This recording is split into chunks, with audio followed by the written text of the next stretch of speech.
मेरो बगैँचाको फूल। मैले आकाशलाई गुहारे, हावासँग बिन्ती गरे, तिम्रै निम्ति त्यो फूलको निम्ति।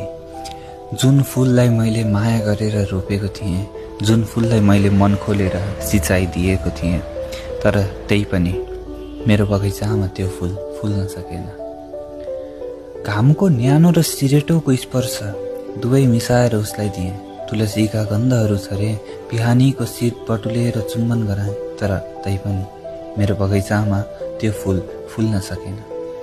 सप्तरङ्गी सपनाहरू बुनेर बिहानीको पहिलो किरणमा सिञ्चित गरेर आफ्ना सपनासँग साँटेर आफ्नै आत्मासँग जोडेर त्यो फूललाई बढाउन खोजेँ, तर तैपनि मेरो बगैँचामा त्यो फूल फुल्न सकेन। तर सुने हावाका सुस्केरामा एक अन्जान करेसाबाट त्यो फूल उम्रदै छ रे।